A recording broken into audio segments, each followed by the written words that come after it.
Thank you for Stefan and everybody follow him on his Instagram, Facebook, and Twitter. Now, second topic we're going to roll into is titled "What's Love Got to Do with It?" Basically, we're talking about what's love have to do with relationships in today's society. Is there such thing as real love? Is love just a generational thing? You know, a lot of times nowadays it's kind of a business arrangement versus the real thing, or does the real thing even really exist? Business arrangement. You know, when it comes down to love, you know, it's not really too many believers anymore. So, Mar, what's love got to do with it?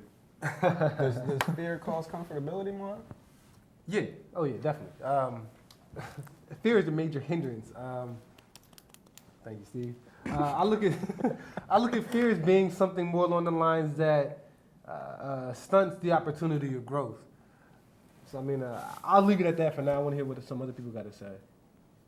I mean, I agree with you. I think love does exist. I do think that in today's society, it is sometimes difficult to figure out when it's time to leave, or people don't want to leave, or people don't want to commit fully. So it's like we're in this situationship, kind of in limbo. I don't want to marry you, but I don't want to be single either and start over with everybody else. So I'm going to just chill right here until this gets old enough for me to grow up.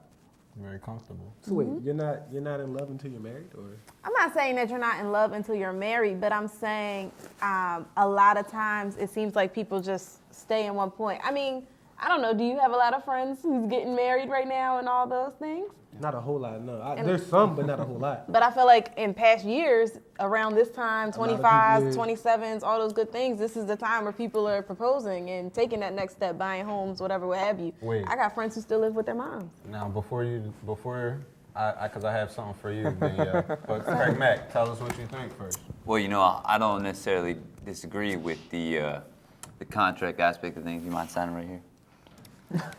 Well, you know, a lot of times, you know, people just kind of settle into something because they don't want to be on their own, or, you know, they're just waiting for the next best thing, and that's not really fair to either party if you're just going to hang in there because you have nothing else to go to.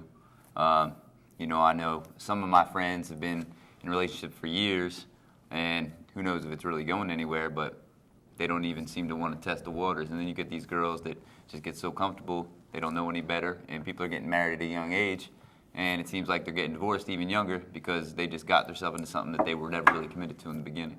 So it's like, not only does fear possibly hinder you from finding love or finding an initial love, but it could hinder you from leaving in, I guess, an old love and finding a new developed love in a sense. Yeah, and all I have to say is, I mean, if you really don't think you're going to marry the guy, then why not just, you know, experiment and adventure out? Because it's a fear. Yeah.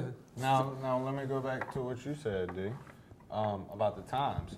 How much can you credit what we're debating about to the time difference? Like, you know, just like you said, give it 20 years ago,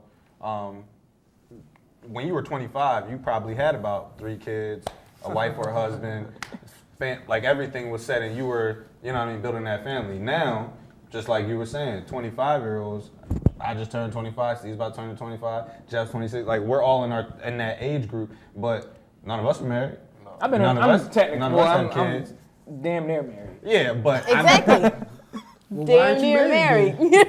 Well, What you waiting for? I'm not waiting on anything, and to be quite honest with you guys, I look at it as I feel happy and lucky to found somebody that I know we're on the same page mentally and we're committed. It's just, you know, school, loans, different things. We're still trying to get established on that level, but I don't look to a piece of paper that's a document by the state or anybody to tell me whether I'm in a serious relationship or not, because love and fear are diametrically opposed to each other. You can't have equal levels of fear and love. One trumps the other if it's 49, 51, 70, 30. Something overtakes it. There's no fear and there's no lack of commitment on my part. It's just the world we live in, how things are set up. We got to be smart about things too and not just jump into it saying, yeah, we're young and we're in love, we're going to get married, and then let all these other issues, you know, tear the marriage apart. So wait, you're saying that you don't want to be dumb and rush into something, but then at this... No, that's not what I'm saying. No, that's not what I'm saying. What I'm saying is the state issues marriage. You have to get a marriage license. You have to go through a wedding. You have to do all these traditionalized things that are thrown into marriage. And what I'm saying is that's just part of the game. That comes with the territory, and we're going to accept that. But you have to be smart and diligent with your planning to make that happen without that ruining your lives at the same time. Because we still have goals. You still have to the fundamentals. You got to maintain your house. You have to maintain being smart, paying your bills and all that stuff. And you can't say, well, we're young, we're in love, we're just going to get married and then go into that. You could just sign papers. You don't have to have a big old ceremony.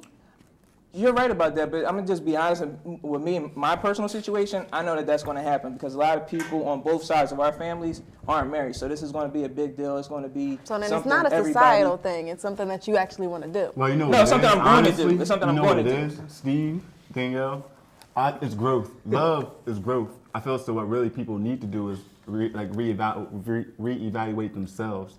Because if you're in a relationship, let's say, like you said, a situationship, or you're in a committed relationship, damn near married, it's a choice. It's a choice.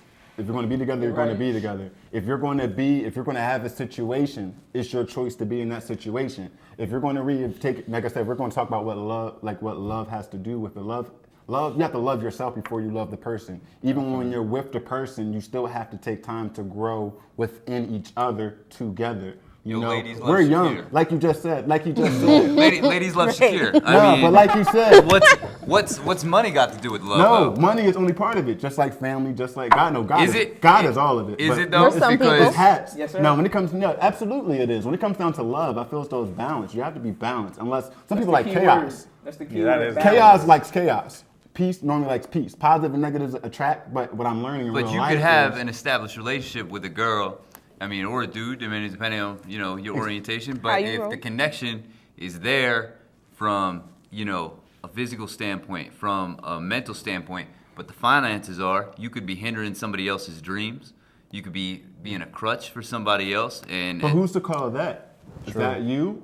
Is that society? Because in a real relationship, it doesn't matter what no one else in the world says when it comes down to you. That's how it should be, but That's that's not how- how it Yeah, is. that's an When ideal but that's- situation. Perfect too. When a ring costs you 10 grand or more, and a wedding costs you 10 or 20 grand, then really, what are you paying for? Are you paying for love, or are you paying for a dream? Now, Paying Craig for a Mack, party. Now you just said that was a perfect segue to another question within this debate.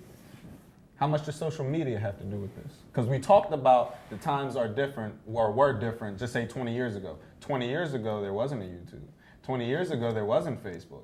20 years ago, there wasn't. 20 years ago, there wasn't the pill. Well, 20 years ago, there were still brains. You got to so- be smart. Based off the original question of fear, first of all, I feel as if there's different aspects and ways of looking at fear. I mean, you can be fearful and scared that someone's going to rob you someday. You know what I'm saying? But then you can also have that internal fear and almost being afraid of what may possibly happen. Get inside your own head. I feel as if social media gives us a false sense of what is possible, what we want to be real. So we look at social media and it's like, all right, this is what you can have, this is what it can be, but stuff really doesn't exist like that. You're comparing everybody's Yeah. outsides on social media with your own insides, and it's just their positives with your negatives, because they're not going to tell you all the hard stuff that happens with relationships or with success and things like that. They're just saying, oh, I'm single, I'm moving, I'm doing this, that, and the third, and you're looking like, dang, he holding me back. I'm going to go do what I got to do, or like something like that. So I feel like social media definitely has a big part on who you are today if you let it, because it can definitely I think it goes mess back to with what your Keith head if you don't understand what it actually is, because people not going to tell you everything, and you have to know that. Like, it's everybody has it hard, not just you. But real quick, I know we have like a minute left, but I just think that has a lot to do with what you said, Feast, as far as self-evaluation. You know what I mean? Because when you're comfortable in your own skin, you're not worried about what the next person is doing on Facebook. I mean, of course, we all on Facebook and everything. You know, we like stuff and all that stuff and all that. But when it comes down to what you're doing in your personal life affects my personal life, keyword ding dong is personal. Or if Personally. you're always online, social media, looking at somebody else's life. It's like, get over it. Stop looking at somebody else's life.